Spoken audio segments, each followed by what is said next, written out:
Hello again, and welcome to another episode of Paradigm Shift. My name is Austin, and yes, it's been 6 months since the last time we filmed, and yes, things look very different.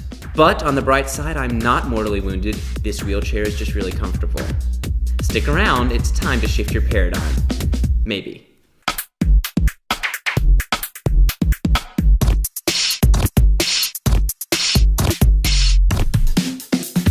So, while browsing Facebook the other day and voiding my studies, as I'm sure most of you can attest to, I came across a link with the title,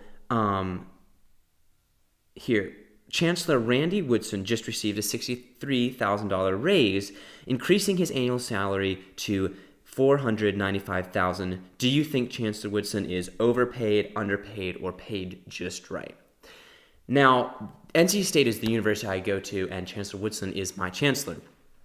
And seeing that he just got a raise when I had just a day or two before that been accosted in Tally Student Union to give money, a broke college student to give money as a little donation to the university, I of course became outraged and put overpaid. Now, I'm not sure if the technician, that's the source of this survey, whether, their survey results can be trusted, because that had been like the second time I had taken that survey, I think. So who knows how many times people took this survey. But it said 72% of the people who had taken the survey agreed with me.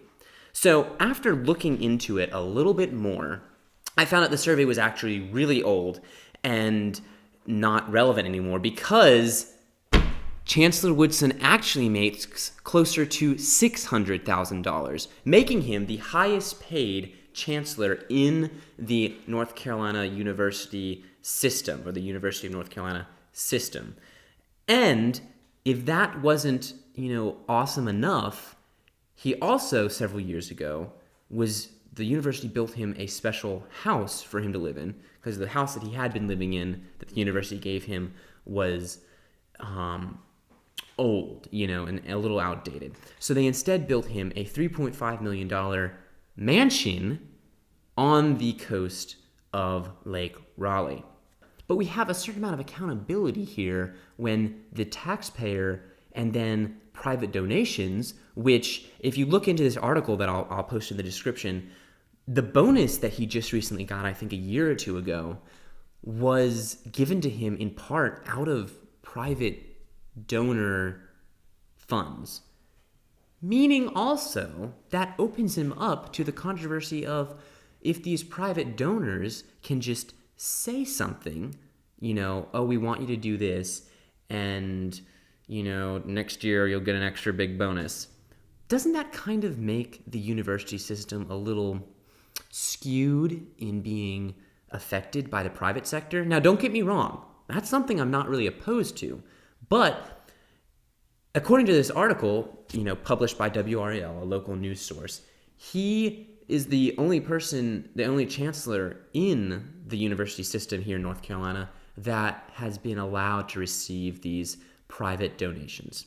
Again, Chancellor Woodson has done some great stuff. He just did a scholarship thing where he donated, I think, $1 million to, kids that can't get into college because of their financial things, and that's great. It really is. But at what cost does he really need to be paid, all this money as a public servant, essentially, just so that the university can keep him? That has been Austin on Chancellor Woodson's raise. That, asterisk, did not happen recently. This happened a year or two ago. But I'm just finding out about it now, and that's why it's important now. Thanks for tuning in. I'll see you next time.